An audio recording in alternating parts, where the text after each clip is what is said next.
چاہے کسی کو احساس ہو یا نہ ہو، لیکن پاکستان اس وقت بڑے ایک خطرناک بحران میں، بڑے ہی عجیب و غریب حالات سے گزر رہا ہے پاکستان۔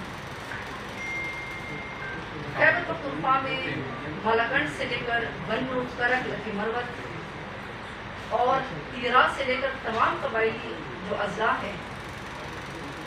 وہ مکمل طور پر دہشت گردی کی لپیٹ ہے۔ دہشت گرد وہاں پر پیٹرولنگ بھی کرتے ہیں،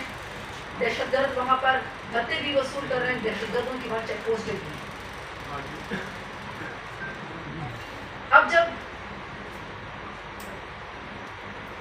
اب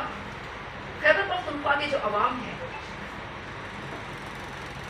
وہ یہ جانتے ہیں کہ یہ جو دہشت گرد ہیں، یہ جو آج پورے خیبر پختونخوا کو اپنے لپیٹ میں لے چکے ہیں،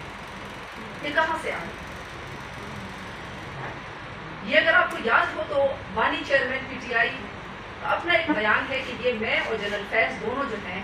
وہ افغانستان سے ان دہشت گردوں کو پاکستان لے کر آئے اور ہم نے ان کی پاکستان میں خیبر پختونخوا میں قبائلی اضلاع میں ان کی آبادکاری کی۔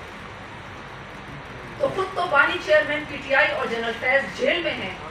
لیکن جو دہشت گردی کا عذاب ہے یہ انہوں نے خیبر پختونخوا کے عوام اور قبائلی عوام کے سر پر مسلط کر دیا ہے۔